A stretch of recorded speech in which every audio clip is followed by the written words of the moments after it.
오늘 우리가 읽은 단락의 말씀은 어찌하였든지 간에 과정과 처음의 출발과 또 끝의 결정이 어찌 됐든지 간에 어쨌든 이스라엘의 초대 왕인 사울이 선출이 되어지고 그가 실질적으로 왕으로 인정이 되어지는 그런 내용들을 살펴보고 있습니다. 우리는 이 사건을 통해서 진정으로 하나님의 왕으로 인정되어지는 그런 과정은 어떤 것이 가장 주된 원인인가? 어쩌면 우리도 이 세상을 살아가면서 크고 작은 조직체에 몸을 담게 되고 현대에야 왕이야 있겠습니까마는 어쨌든 지도자적인 위치를 언젠가는 갖게 되는 그런 경우도 있죠.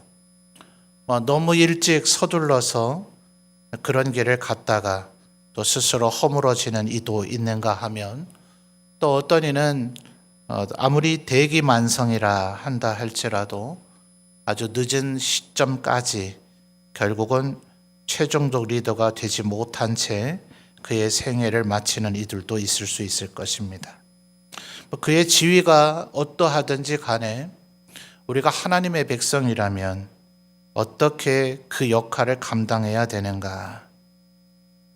쉬운 말로 제일 말단의 위치에 있는 사람에게도 그의 역할이 있는 것이고, 중간 간부라 할 수 있는 사람들에게도 그들의 역할이 있는 것이고, 또 최종적인 탑 리더라 하더라도 그에게는 권한만 있는 것이 아니라 또 다른 책임과 의무가 있겠죠.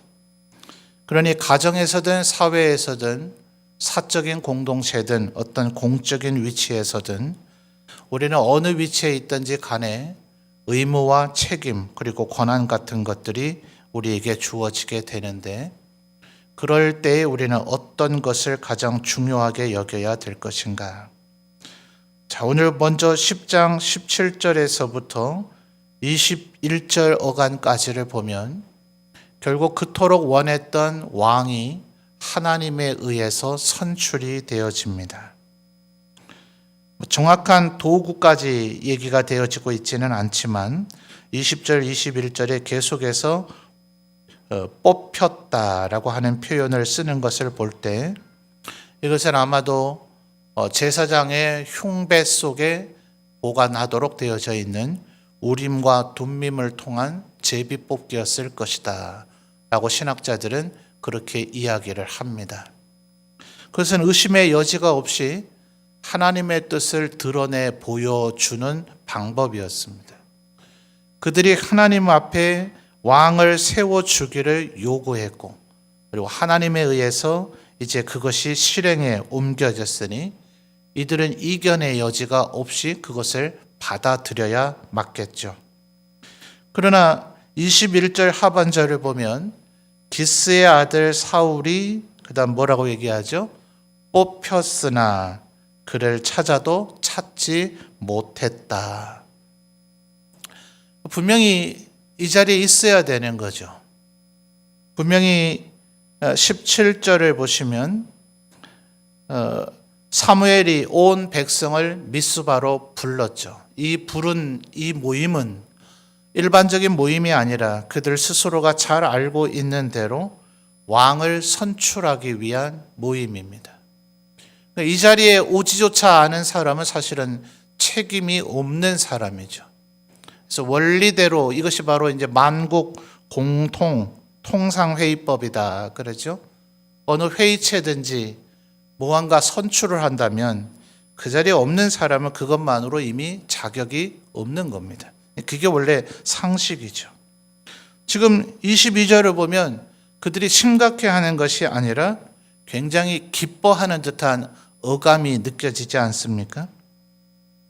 분명히 종이 위에 글자가 새겨져 있기 때문에 이 상황의 지금 공간의 어떤 분위기 또 혹은 어떤 그들의 감정 상태가 다 드러나 있지는 않지만 21절 하반절과 22절 상반절에 그 사람이 여기 왔나이까? 이렇게 하나님께 묻는 이스라엘 백성들이 얼마나 어리석습니까?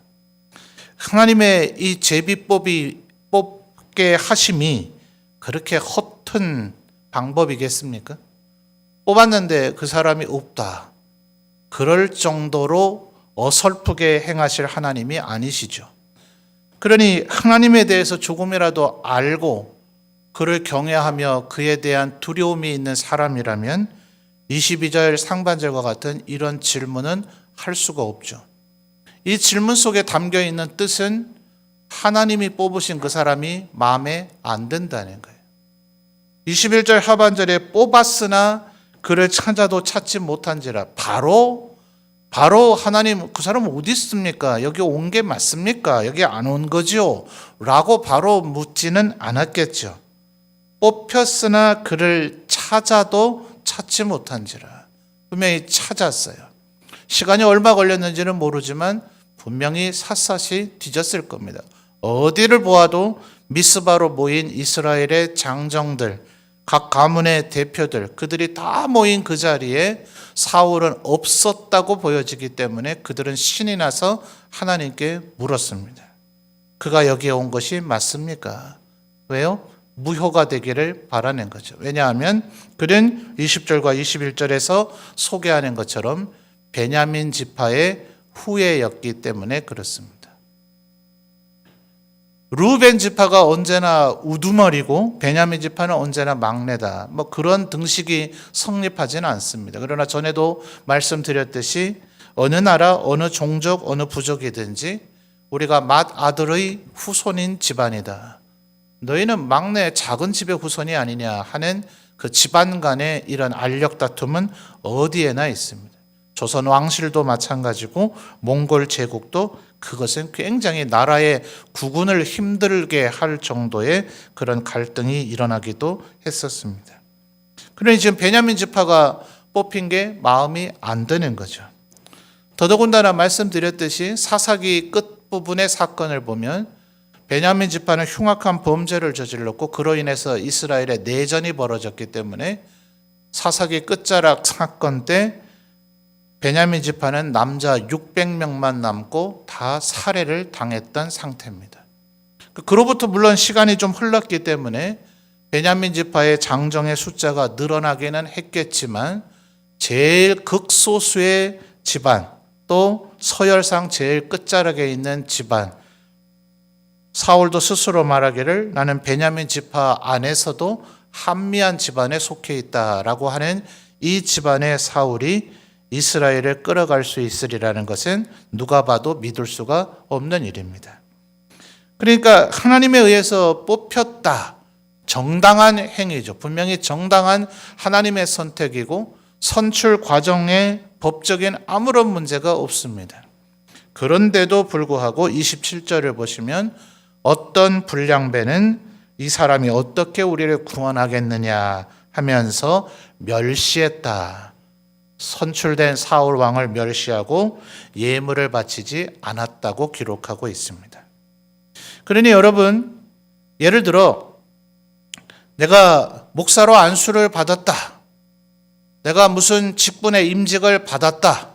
내가 어떤 조직체의 장으로 선출이 되어졌다. 내가 어떤 연말에 교회 재직에 임명될 때 어떤 직책으로 임명받았다. 그 직책의 권위가 우리를 그 권위자가 되게 만드는 것이 아니다 하는 걸 기억하셔야 됩니다. 하나님에 의해서 정당하게 선출된 사울 왕조차도 인정받지 못했다 하는 거예요. 자, 그러면 사울이 결국 어떻게 인정받게 되느냐? 핵심 키워드는 11장 6절입니다. 자, 11장 6절을 여러분이 한번 다시 읽어봐 주실까요? 11장 6절입니다. 시작.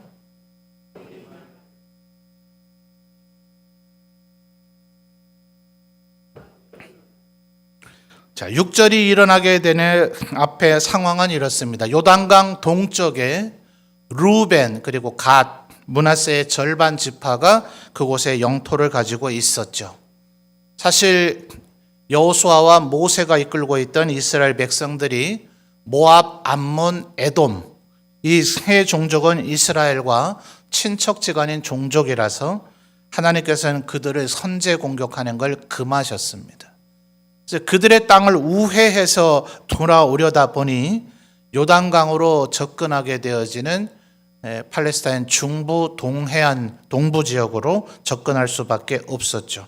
그리고 그것은 암몬 족속을 몰아내고 차지한 아모리 족속의 시혼과 옥의 두 나라의 왕들의 왕국이 있었습니다. 그래서 그들은 모압과 암몬과 에돔이 아닌 어차피 요단강을 건너가면 멸해야 할 가나안 7족속 중에 하나인 아모리 족속이었기 때문에 하나님께서는 그들을 공격하는 것을 허락하셨고 이스라엘은 그들을 전멸시켰습니다.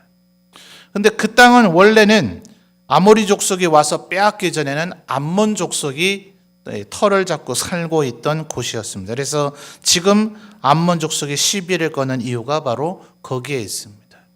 사사기 시대 때도 그러했죠. 그래서 사사가 말하기를 아니 진작 우리 조상들이 그곳을 되찾기 전에 너희들이 되찾아갈 것이지 수백 년 동안 뭐 하고 있다가 이제 와서 우리의 손에서 내놓으라 하느냐. 그렇게 사사기 시대 때도 이 땅을 두고 싸웠던 일이 있죠. 그래서 지금 11장 1절을 보면 암몬 족속의 나하스가 바로 이 요단강 동쪽 루벤과 갓과 므낫세의 반지파 통칭해서 요단강 동쪽을 11장 1절에서 얘기하는 대로 길르앗 야베스라고 부르죠. 이제 그 땅을 지금 내놓으라는 겁니다. 그러니 이 이스라엘의 두 지파 반이 어디로 갈 곳이 없죠. 그래서 그들이 내어놓은 타협안은 11장 하반절에 조공을 바치겠다 하는 것인데 2절에 거기에 대한 암몬 나하스 왕의 응답은 오른쪽 눈을 다 빼고 나서 그 다음에 언약하자는 겁니다. 이거는 말 그대로 2절 하반절에서 얘기하는 것처럼 모욕이고 이것은 영적인 전쟁이고 증오의 전쟁입니다. 현대적으로 말하면 이건 전쟁 범죄죠. 증오 범죄입니다. 오른쪽 눈만 빼겠습니까? 또 오른쪽 눈을 외과 시술하듯이 빼는 게 아니죠. 그러다 보니 오른쪽 눈을 빼는 과정 속에서 아마 이스라엘 사람들은 많이 목숨을 잃을 겁니다. 그리고 오른쪽 눈을 빼서 더 이상 전투하기 힘든 얼마나 통증이 크겠어요. 그리고 출혈이 멈추도록 치료를 해야 되겠죠. 그러니 과격한 몸 놀림은 할 수가 없습니다. 이미 전투력이 상실돼 버린 사람들이라서 사실은 전멸시키겠다는 수순에 불과한 것이지 2절 말씀을 액면 그대로 받아들일 수 있는 것이 아닙니다. 그러니까 모두 다 이 내용을 알기 때문에 4절 하반절을 보니까 요단강 서쪽에 있는 사람들이 전부 다 울 법한 이야기죠. 그런데 이 사울과 이 요단강 동쪽 사람들과는 기묘한 인연이 있습니다. 결국 7절을 보시면 사울이 6절에서 얘기한 하나님의 영에 크게 감동이 되어져서 자기가 농사를 짓고 있던 한결이라면 두 마리죠.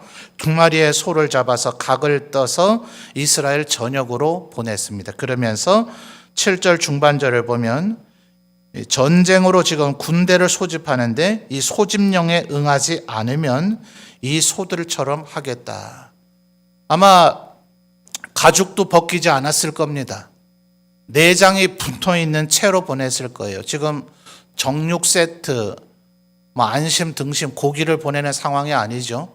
피비린내가 나고 소 머리도 보냈을 것이고 가죽과 피가 뚝뚝 흐르는 내장이 흘러서 이미 썩어 냄새가 나는 그 고깃 덩어리를 보내면서 전쟁 소집령에 응하지 않은 왕의 정당한 명령 중에 하나죠. 세금을 내라, 나에게 충성해라. 그리고 전쟁에 내가 소집을 하면 전사로서 응하라. 이것은 왕이 백성에게 내릴 가장 기본 명령 중에 하나인데 그 명령을 지금 내린 겁니다. 근데 7절 하반절을 보면 이건 절대로 사울 왕이 두려워서 이렇게 한 게 아닙니다. 그러니까 정당으로 뽑혔으니까, 정당한 절차를 통해서 뽑혔으니까 왕이 되느냐? 아닙니다. 소를 토막내서 공포 정치를 하면 왕이 되느냐? 그렇지 않아요. 이스라엘은 이런 정도에 움직이지 않습니다. 왜냐하면 바로 그 사사기 끝자락의 사건을 보면 이미 여인의 시체를 토막내서 보낸 것을 받아본 경험이 있기 때문에 그래요. 누구 때문에 그 여인의 시체가 왔을까요? 바로 사울이 고향인 기브아 사람들 때문에 그랬습니다. 다른 지역에 사람이 보냈다면 그나마 움직일 수 있을 텐데 불과 몇십 년 전에 바로 사울의 고향인 기브아 사람들 때문에 여인의 시체가 배달된 적이 있었고 그로 인해서 이스라엘이 내전을 치른 적이 있는데 사람의 시체를 보고도 놀라지 않았었는데 이제 그깟 소 토막 낸 거 본들 사람들이 놀라겠습니까?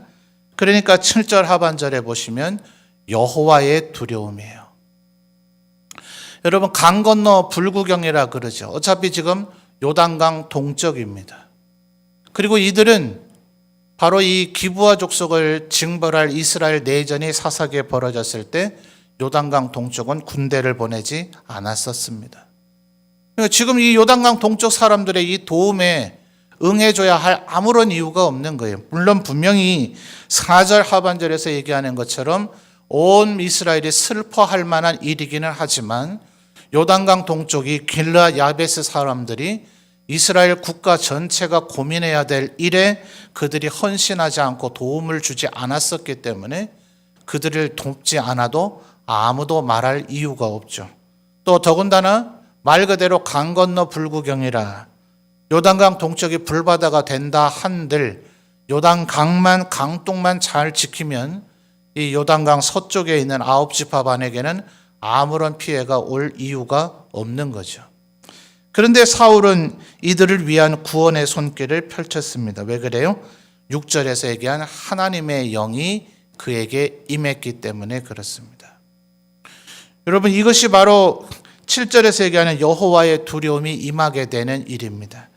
이제 몇 장이 지나게 되면 이제 사울의 아들 요나단이 블레셋을 먼저 공격하는 일이 벌어집니다.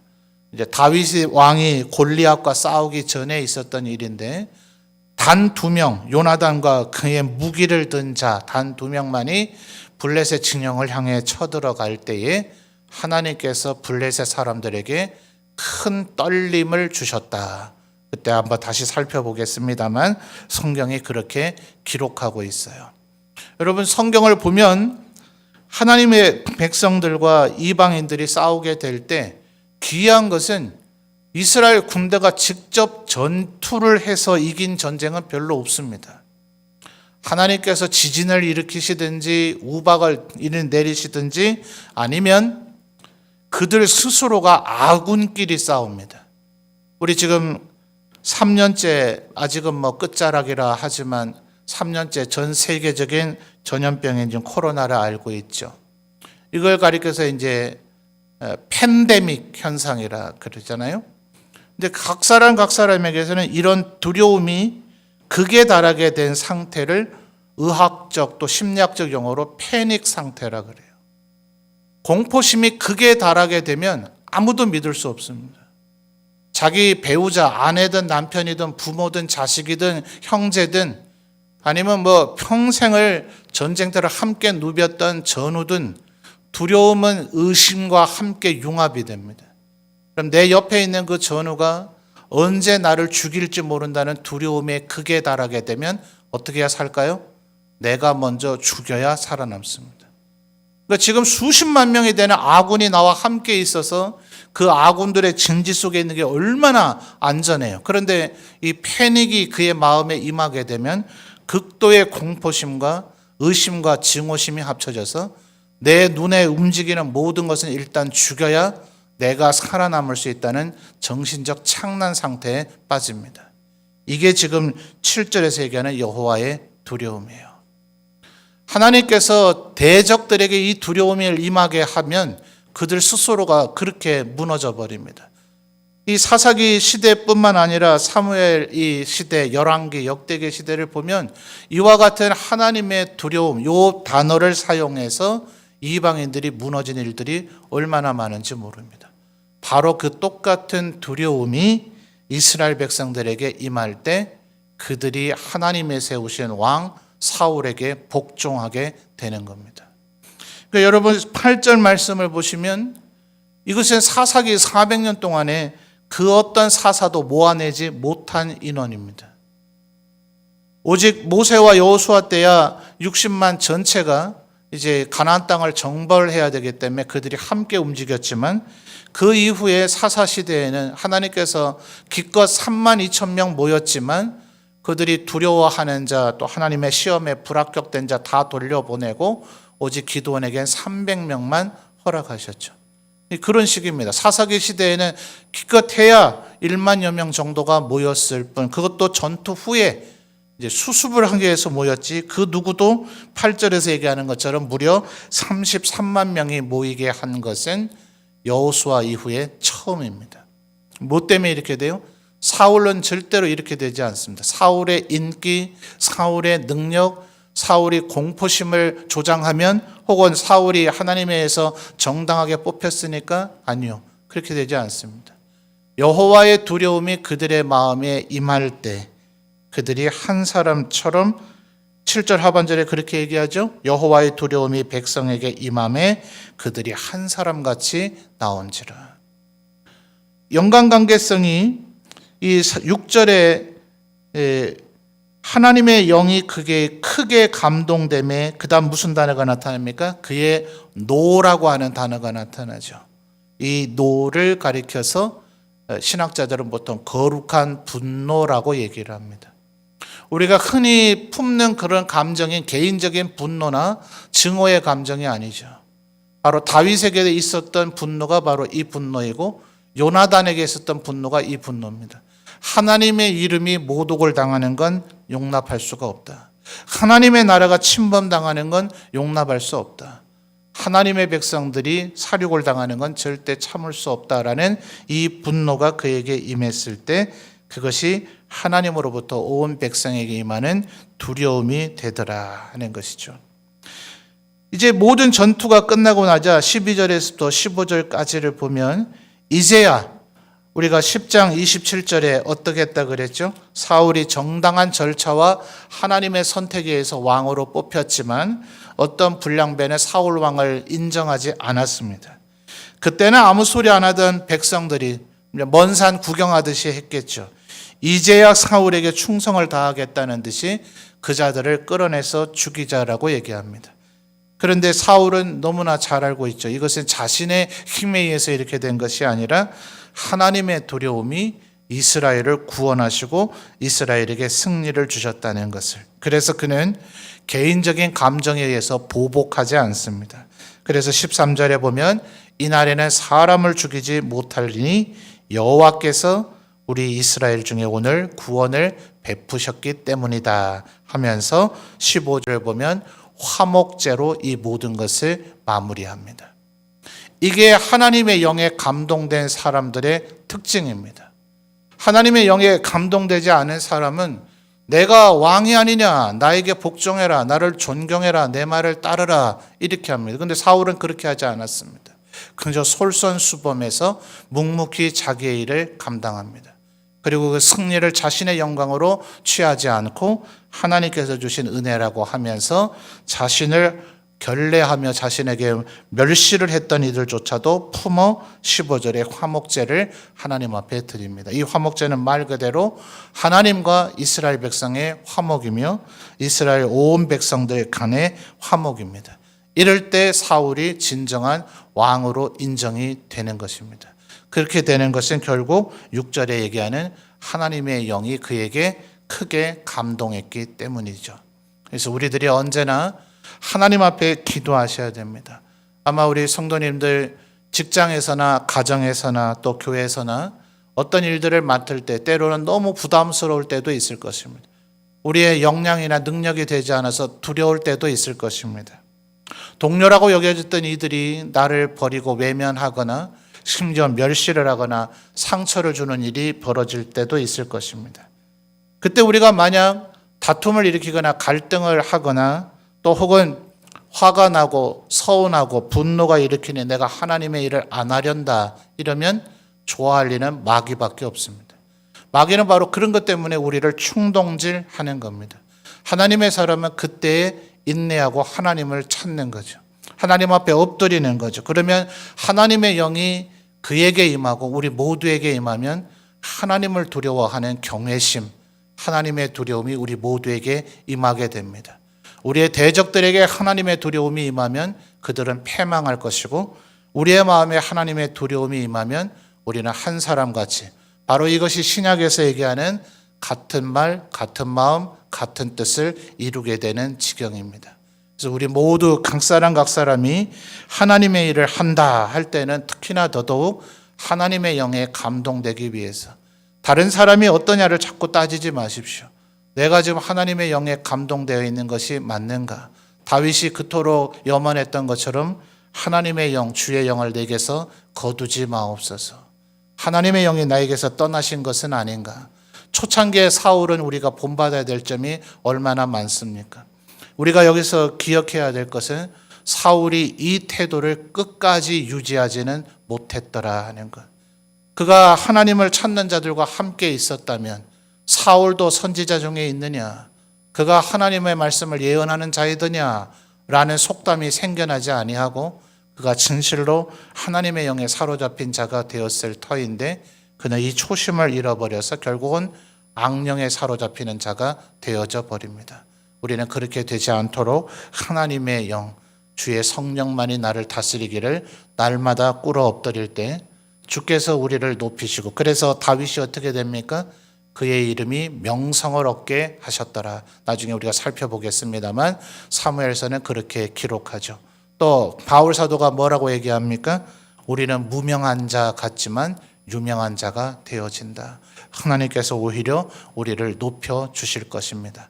하나님의 영에 늘 사로잡혀 주께서 주시는 힘으로, 여호와의 두려움으로 모든 일을 해결해 나가시는 우리 모든 성도들이 되시기를 바랍니다.